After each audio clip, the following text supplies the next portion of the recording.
बैकुंठ चतुर्दशी व्रत की ये पौराणिक कथाएं पढ़ने सुनने मात्र से होगी बैकुंठ लोक की प्राप्ति। बैकुंठ चतुर्दशी का हिंदू धर्म में विशेष महत्व है। दरअसल साल में यह एक दिन ऐसा होता है जब भगवान विष्णु और भगवान शिव की आराधना एक साथ की जाती है। मान्यताओं के अनुसार इस दिन जो व्यक्ति भगवान शिव और विष्णु की पूजा पूरे विधि विधान से करते हैं उसे मोक्ष की प्राप्ति होती है। उस व्यक्ति के जीवन के सभी दुख दूर होते हैं। बैकुंठ चतुर्दशी के दिन सुबह जल्दी उठकर स्नान करें और भगवान विष्णु और शिवजी का ध्यान करते हुए व्रत करने का संकल्प लें। पूजा पाठ करें और मंदिर में घी का दीपक जलाकर रखें। ऐसी मान्यता है कि इस एक दिन भगवान शिव को भग्गी तुलसी का भोग लगाया जा सकता है।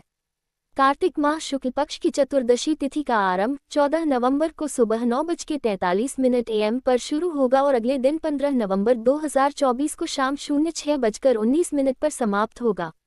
बैकुंठ चतुर्दशी पर पढ़े पौराणिक कथाएं। कथा 1। बैकुंठ चतुर्दशी की पौराणिक कथा के अनुसार एक बार की बात है, नारद जी पृथ्वीलोक से घूमकर बैकुंठ धाम पहुंचते हैं। भगवान विष्णु उन्हें आदरपूर्वक बिठाते हैं और प्रसन्न होकर उनके आने का कारण पूछते हैं। नारद जी कहते हैं, हे प्रभु, आपने अपना नाम कृपानिधान रखा है। इससे आपके जो प्रिय भक्त हैं वही तर पाते हैं। जो सामान्य नर नारी है वह वंचित रह जाते हैं। इसलिए आप मुझे कोई ऐसा सरल मार्ग बताएं जिससे सामान्य भक्त भी आपकी भक्ति कर मुक्ति पा सके। ये सुनकर विष्णु जी बोले, हे नारद, मेरी बात सुनो। कार्तिक शुक्ल पक्ष की चतुर्दशी को जो नर नारी व्रत का पालन करेंगे और श्रद्धा भक्ति से मेरी पूजा अर्चना करेंगे उनके लिए स्वर्ग के द्वार साक्षात खुले होंगे। इसके बाद विष्णु जी जय विजय को बुलाते हैं और उन्हें कार्तिक चतुर्दशी को स्वर्ग के द्वार खुला रखने का आदेश देते हैं। भगवान विष्णु कहते हैं कि इस दिन जो भी भक्त मेरा थोड़ा सा भी नाम लेकर पूजन करेगा वह बैकुंठ धाम को प्राप्त करेगा।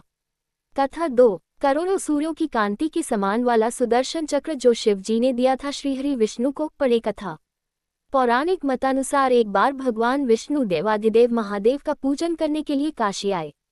वहां मणिकर्णिका घाट पर स्नान करके उन्होंने 1000 स्वर्ण कमल पुष्पों से भगवान विश्वनाथ के पूजन का संकल्प किया।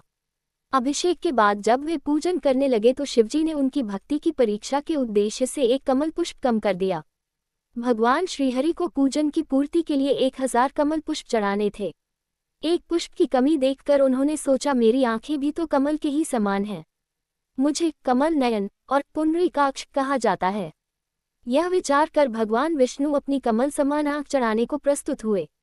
विष्णु जी की इस अगाध भक्ति से प्रसन्न होकर देवाधिदेव महादेव प्रकट होकर बोले, हे विष्णु, तुम्हारे समान संसार में दूसरा कोई मेरा भक्त नहीं है।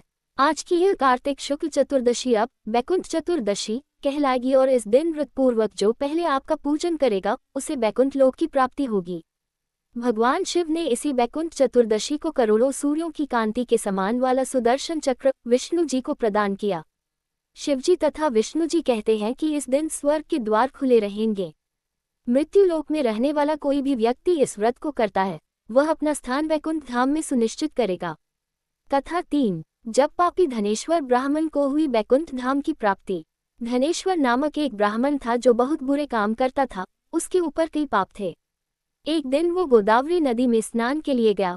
उस दिन बैकुंठ चतुर्दशी थी। कई भक्तजन उस दिन पूजा अर्चना कर गोदावरी घाट पर आए थे। उस भीड़ में धनेश्वर भी उन सभी के साथ था। इस प्रकार उन श्रद्धालुओं के स्पर्श के कारण धनेश्वर को भी पुण्य मिला। जब उसकी मृत्यु हो गई तब उसे यमराज लेकर गए और नरक में भेज दिया।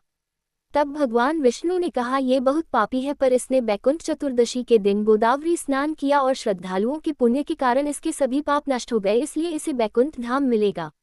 अतः धनेश्वर को बैकुंठ धाम की प्राप्ति हुई।